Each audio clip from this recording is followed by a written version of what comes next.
The gunshot cracked across the river like the sky itself had split open. And in that single violent sound, Mara Caldwell knew her life had just been torn in two for a heartbeat. Everything froze, the rain suspended in midair. The logging camp stilled as if painted onto the gray morning.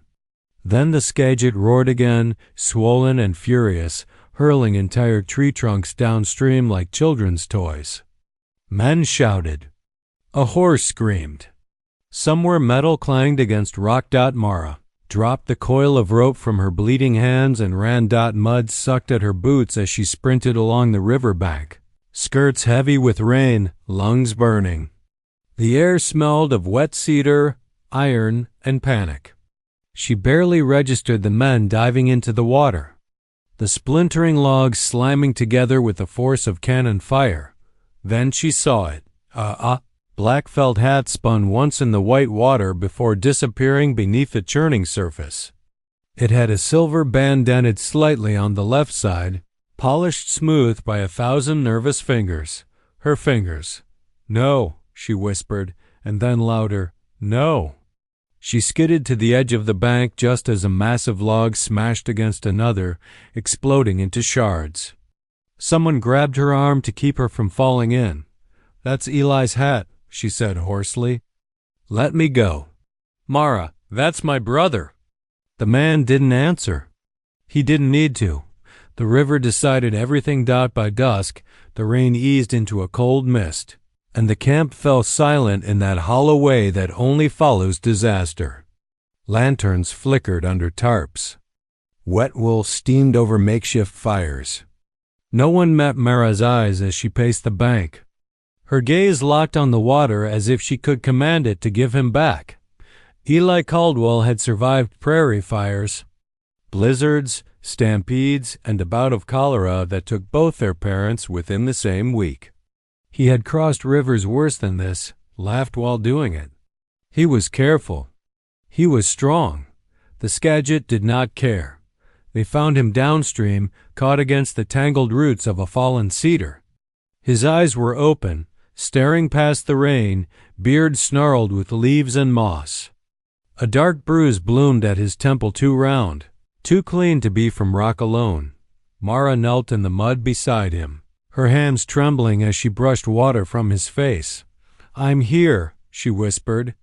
I've got you. But his skin was already cold. No preacher came.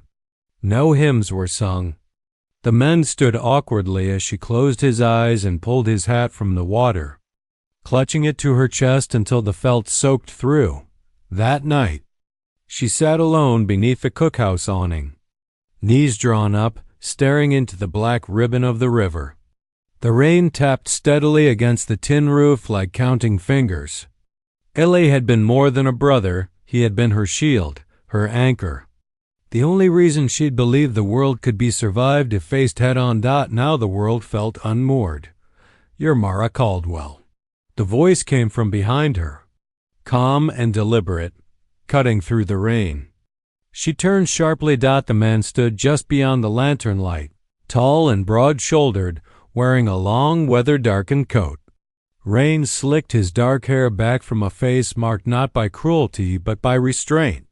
His eyes pale, steady, studied her with the careful attention of someone used to weighing risk. Yes, she said. Who are you? Jonah Pike. The name meant nothing to her, but something in the way he stood balanced, alert, made her wary.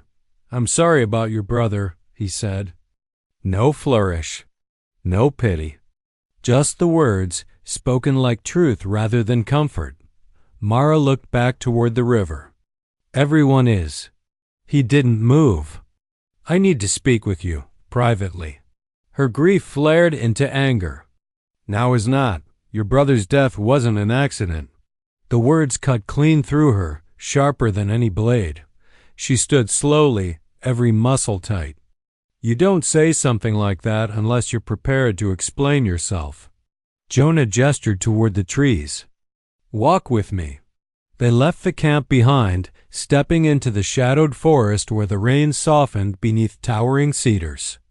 The ground rose away from the river, roots twisting like knuckles beneath their feet. The smell of sap and wet earth filled the air. Jonah stopped beneath an ancient spruce, scarred by old axe marks. "Your brother was set to testify tomorrow," he said. "About stolen timber claims, forged deeds, railroad money being funneled through shell mills." Mara's breath caught. "You're wrong. I'm not." "Eli wouldn't. He already did," Jonah said. Quietly, carefully, for months. Her chest tightened. She thought of Eli working late by lantern light, his sudden silences, the way he'd started locking the cabin door at night. "Who?" she asked, Calder Holt. The name landed like thunder. Holt was everywhere: railroad investor, mill owner, benefactor. He paid for the schoolhouse roof, the church bell. Men tipped their hats when he passed. Widows whispered his name like a curse. "He owns half the county," Mara said. "And wants the other half," Jonah replied. "Your brother discovered Holt was claiming public timber, rerouting shipments, falsifying river permits." Mara's hands shook. "The river drive. The boom line was cut," Jonah said. "On purpose." Silence swallowed the forest. "Why tell me this?" she asked. "Why not the sheriff?" Jonah's mouth tightened. "Because the sheriff eats at Holt's table." Mara laughed bitterly. "Then help me. Help me make this right." He hesitated for the first time. "I can't," he said. The refusal struck harder than the news. "Why?" she demanded. "Because you're afraid?" His eyes flicked away, just briefly. "Because if I do, you'll die." Cold settled deep in her bones. "That's not your decision, I know. Then why come at all?" Jonah stepped back, rain glistening on his coat. "To warn you. To tell you to leave. Tonight? And my brother?" she asked, voice shaking. "His death just disappears?" Jonah met her gaze, something heavy and regretful passing across his face. "Some truths cost more than they give." Mara straightened.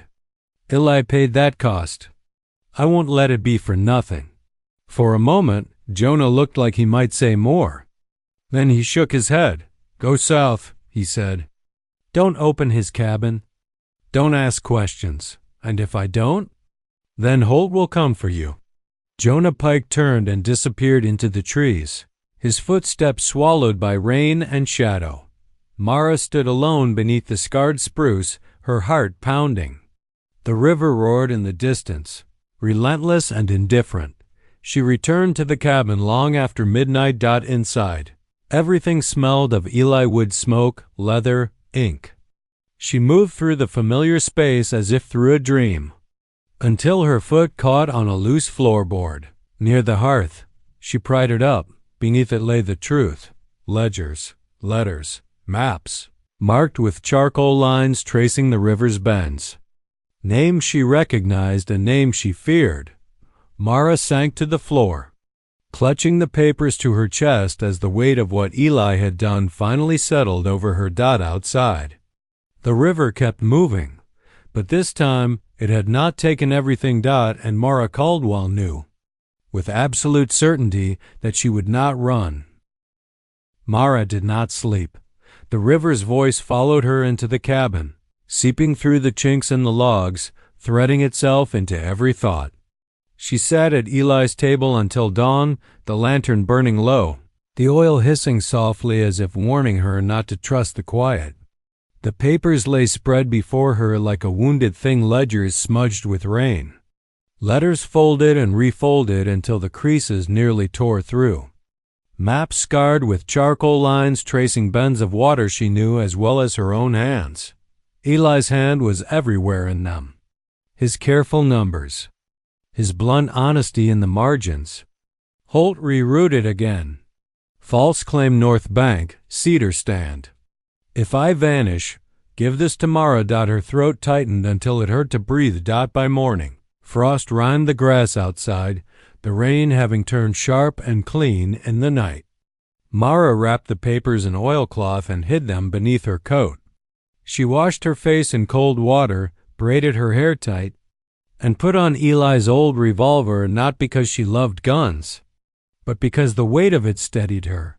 She saddled the mare and rode toward Rockhaven. The town sat low and gray along the river. Buildings hunched against the damp as if ashamed. Smoke crawled from chimneys. The sawmill whistle wailed somewhere upriver, a lonely sound that set her teeth on edge. Men paused to look as she passed, their gazes sliding away when she met them. The sheriff's office stood across from the courthouse, its windows dark. Mara dismounted and stepped inside. Sheriff Amos Klein sat behind his desk, boots propped on a crate, a coffee cup steaming at his elbow. He was a big man gone soft around the middle, his badge dulled by years of wear or neglect. "Mornin', Mara," he said, not rising. "Sorry about your brother." She didn't sit. "I want to report a murder." Klein's brow furrowed, but his eyes flicked briefly to the door. "That so?" "The boom line was cut," she said. "Ella was struck before he hit the water." Klein sighed, the sound practiced. "River accidents happen, not like this." "Best not stir up trouble," he said gently. "You're upset. I'm telling you the truth." He leaned back, folding his hands over his stomach. "Truth can get folks hurt." Mara felt the words settle into her bones. "You know," she said quietly. Klein didn't answer. She turned and walked out before she said something she couldn't take back. Outside, Jonah Pike waited across the street. He stood beneath the overhang of the general store, hat low, coat buttoned against the cold. When he saw her, his shoulders tightened almost imperceptibly. "You shouldn't be here," he said as she approached. "I spoke to the sheriff." Jonah's mouth flattened. "And?" "He warned me," she replied. "Just like you did." Jonah glanced up and down the street. "We need to move. I'm not running." "I didn't say run," he said. "I said move." They walked side by side, neither touching, toward the river's edge where the abandoned telegraph office sagged on its pilings. The windows were boarded, the door hanging crooked on its hinges. "No one uses this line anymore," Jonah said, pushing inside. "But the wire still runs north. To whom?" Mara asked. "A marshal in Tacoma," Jonah replied. "If the message reaches him, and if it doesn't?" Jonah met her gaze. "Then Holt knows exactly where you are." Mara pulled the oilcloth bundle from her coat. Eli gathered proof. Jonah took the papers, flipping through them quickly, his expression tightening with every page. "He was thorough." "He was brave," she said. "Yes," Jonah agreed. "And that's why he's dead." Anger flared. "Is that supposed to stop me?" "No," Jonah said. "It's supposed to keep you alive." They worked quickly, tapping out the message by hand, Jonah's fingers deft on the key. The machine clicked and hummed, the sound unnervingly loud in the empty room. Halfway through, the sound of hooves cut through the air. Jonah froze. His hand went to his revolver. Mara heard them, two several riders, fast and deliberate. "Back way," Jonah whispered. They slipped out as the door burst inward behind them, splintering wood. A shout rang out. A gun fired. Jonah grabbed Mara's wrist and ran.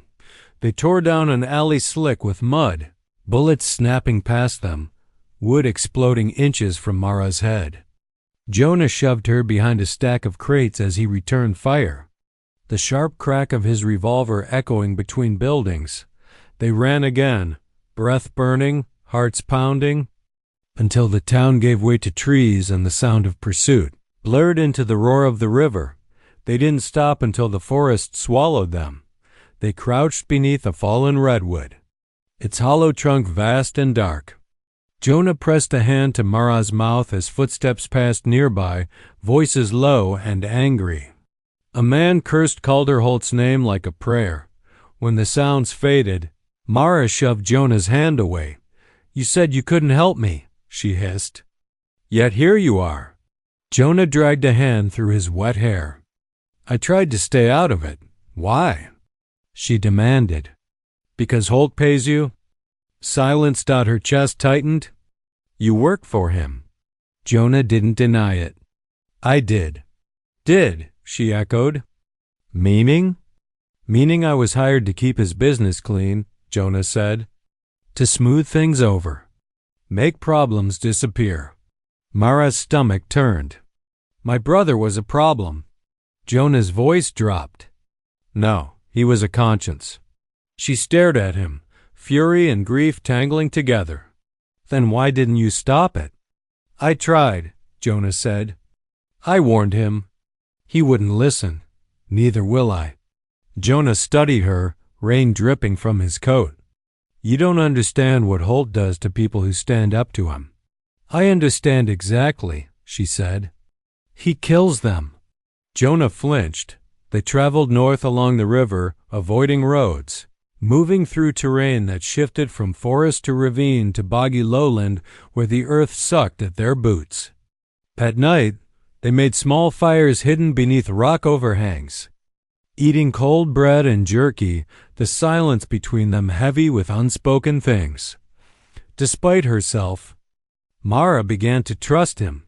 Jonah knew how to read the land, how to listen. He shared little of himself, but when he spoke of Eli, it was with a respect that felt genuine. He believed people could choose better. Jonah said one night, staring into the fire. Even me. Mara swallowed. Did you? Jonah didn't answer. By the third night, they reached the coast. The abandoned cannery squatted on the edge of the water, windows broken, the smell of salt and rust thick in the air. Waves hammered the pilings below, steady and relentless. They barricaded the door and collapsed against opposite walls. Exhaustion finally pulling Mara into sleep. She woke to silence, too much of it. The fire was dead. The papers were gone. Jonah stood near the door, coat on, hat in hand. What did you do? Mara whispered. I'm sorry, he said. Her heart began to pound. Where are they? Safe? With Holt? Her voice shook. No, then give them back. Jonah shook his head. I can't. The words cut deeper than any gunshot. You promised, she said. I promised to keep you alive. And this is how? She demanded. By stealing my brother's truth? I turned them in, Jonah said. To the authorities. Hope surged, then shattered. In exchange for your name being cleared, Jonah continued. And mine. The room tilted. You decided for me. I did what I thought was right. You took my choice, she said, tears burning. You took Eli's sacrifice. Jonah's jaw tightened. If Holt had reached you, get out, she said. Mara, get out. He left without another word. The door slamming behind him, the sound swallowed by the sea. Mara sank to the floor, her chest aching as if something vital had been torn free. By the time Calder Holt's men arrived hours later, Jonah Pike was already riding south, and Mara Caldwell was left alone with the truth, the cost, and a heart broken by the man who had been her last hope. The sound of boots woke her. Mara lay still on the cold cannery floor, every muscle locked, the salt-stiff boards pressing into her back. The sea muttered beneath the building, waves slapping the pilings with patient insistence. She counted breaths, listening as the door creaked open and men stepped inside, their weight shifting the warped boards. Search the place, one voice said. Holt wants whatever she's got. Lantern lights sliced across the room, flaring bright against rusted machinery and peeling walls. Mara curled her fingers around Eli's revolver, easing it free without a sound. Her heart hammered so loudly she was certain they could hear it. Shadow moved closer. She rolled and fired. The shot tore through the silence, deafening in the confined space. A man shouted and went down hard. Chaos exploded, boots scrambling, a lantern crashing to the floor, glass shattering. Mara sprang to her feet and ran for the back, bullets ripping through the wall where she'd been a heartbeat before. She burst into the night air, lungs burning, the cold salt wind clawing at her face. The shoreline was slick with kelp and stones, the tide low and treacherous. She slipped, caught herself, ran again. A hand grazed her coat. She twisted and fired blindly, the recoil jarring her arm. Someone cursed behind her. She didn't stop until the cannery was a dark shape behind her and the forest rose ahead. Black and sheltering. Mara vanished into it. She moved without direction at first, driven only by the need to put distance between herself and Holt's men. Branches whipped her face. Roots grabbed at her boots. Her breath came in harsh gasps, every sound magnified in her ears. When she finally collapsed beneath a stand of twisted shore pines, dawn was breaking, pale and cold. She pressed her forehead to the damp earth and shook, grief and fury tearing through her. In equal measure, Jonah had taken the papers, Jonah had left her, and yet Holt still hunted her. By midday she reached a narrow inlet where the river met the sea. The water calmer here, the banks thick with reeds. She followed it inland, knowing the river better than any road. Eli had taught her that. Water remembers, he used to say, and it hides you if you listen. She listened. For 2 days she traveled that way, stealing moments of sleep beneath brush, eating berries and cold fish she trapped with her hands.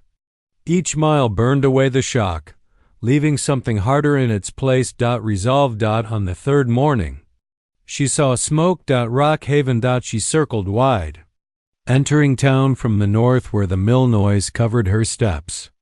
The streets buzzed with an unfamiliar tension. Men clustered in doorways, voices low, eyes sharp. Notices were posted on walls, edges curling, wanted for questioning. Mara Caldwell. She tore one down and kept walking. The courthouse stood at the center of town, its doors wide open now, men moving in and out with purpose.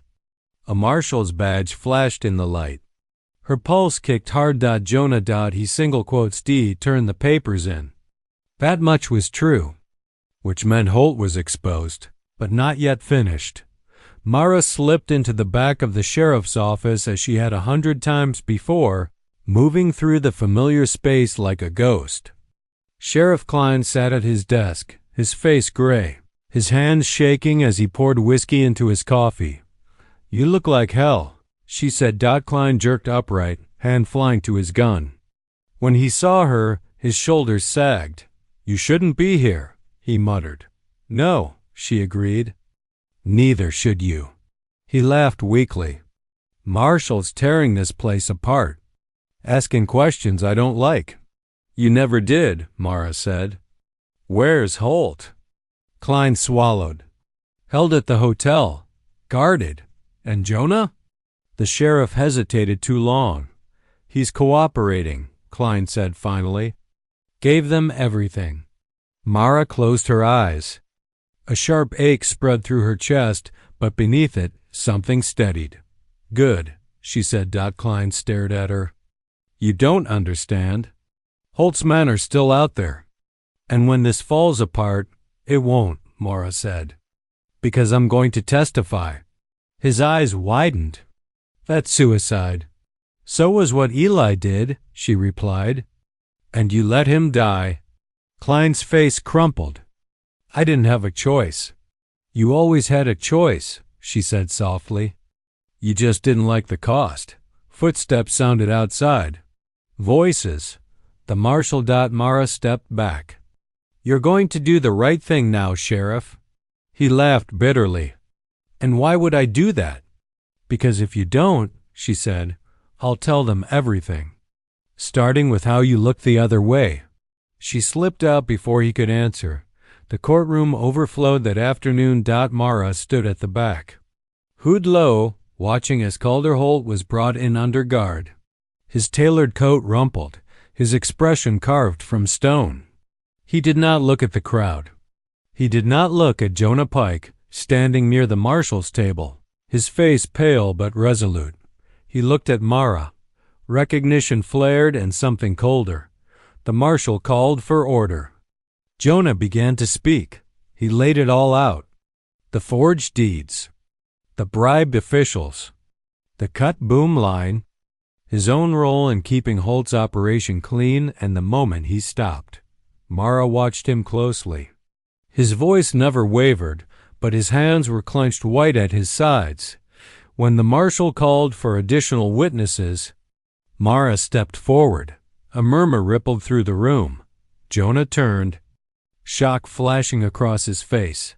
"Mara," he breathed. She met his gaze once, then faced the court. She told him everything.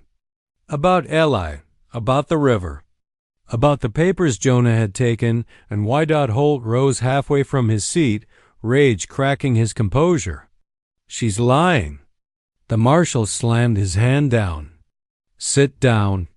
By dusk, Holt was in chains. The town exhaled. They let Mara go that night, but guards watched every street. Jonah found her by the river, the water low and slow, reflecting the bruised colors of sunset. "I didn't think you'd come back," he said. "I didn't think you'd survive," she replied. They stood in silence, the space between them heavy with what had been said and what hadn't. "You were right to be angry," Jonah said finally. "I had no right to decide for you." Mara nodded. "You broke my heart." He flinched. "I know. But you didn't break the truth," she said. "And that matters." Jonah swallowed. "It doesn't change what I did." "No," Mara agreed. "It doesn't."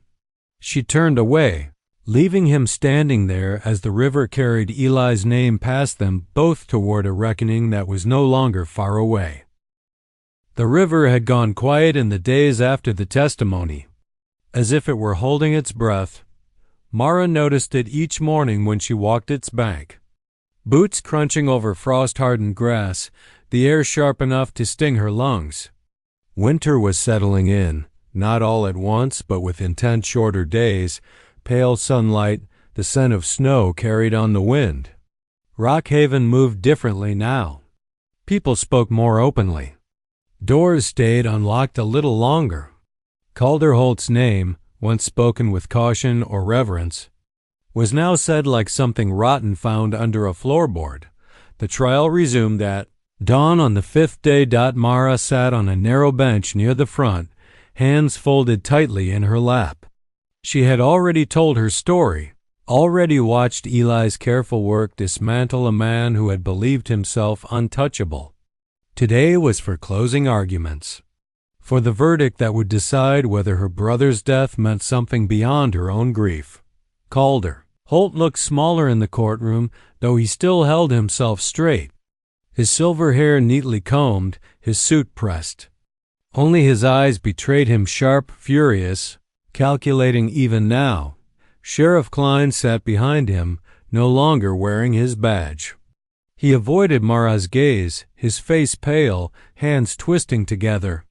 When the marshal listed the charges against him, obstruction, bribery, complicity, Klein bowed his head as if the words themselves were blows. Jonah Pike stood near the wall, not with the officers and not with the townsfolk.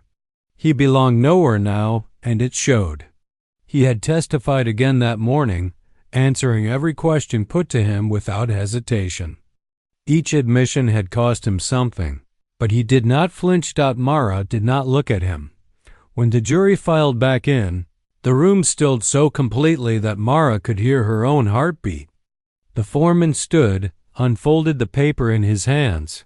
"On the charge of murder," he said, voice steady, "we find the defendant guilty." A sound rose in the room, not cheers, not exactly, but release. A long, held breath finally let go. Holt did not shout. He did not plead. He simply closed his eyes, the mask finally cracking. Just enough. The sentence was read. Life. No parole. Mara felt nothing at first. No triumph. No relief. Just a deep, quiet settling, like the earth after a storm. It was over. Outside. Snow began to fall. It drifted down in wide, soft flakes, muffling the town, whitening the riverbanks.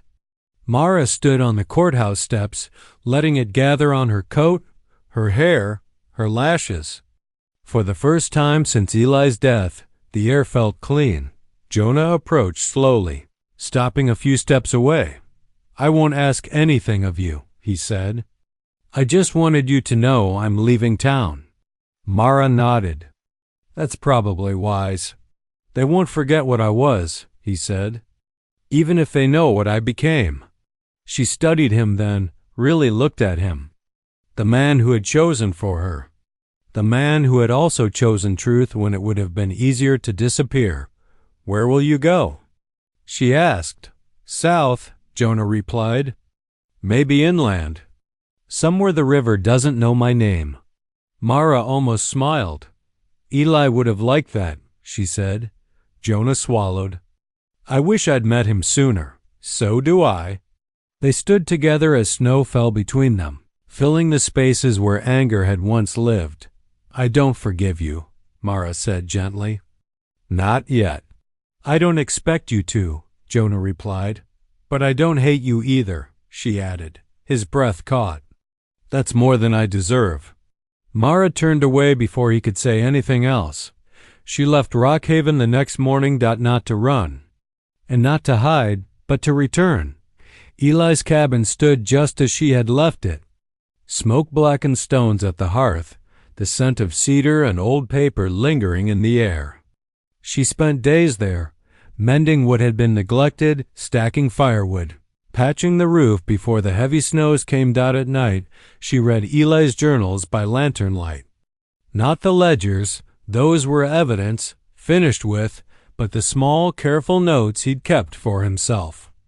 Observations of the river, sketches of birds, half-formed thoughts about right and wrong, about the weight of silence. "Mara is stronger than she knows," he had written once. "If anything happens to me, she'll finish it." Tears blurred the page. When winter deepened, the river froze in places, its surface dark and glassy, the current moving unseen beneath. Mara walked its length, learning its winter moods. The way ice sang at night, the way snow softened its edges. She took work with the logging crews again, not driving timber, but surveying claims, checking boundaries. Honest work now. Necessary work. Spring came slow and muddy. One afternoon, as the ice broke and the river ran high once more, a familiar figure appeared on the far bank. Jonah. He looked thinner, his coat worn, but his eyes were clear. Mara did not wave. She waited. He crossed at the shallow bend, boots sinking into the mud, stopping a respectful distance away. "I heard the river was running again," he said. "Thought I'd see it." "You did," she replied. Silence stretched between them, no longer sharp. "I'm not staying," Jonah said. "I just wanted to tell you something." She folded her arms, bracing herself. "You were my last hope," he said softly. "And I failed you." Mara studied his face, the sincerity there, the pain he didn't hide. "You broke my heart," she said. "But you didn't break me." Jonah nodded, eyes shining. "That matters," she continued. "Eli believed people could choose better. You did, even if it came too late for him." Jonah bowed his head.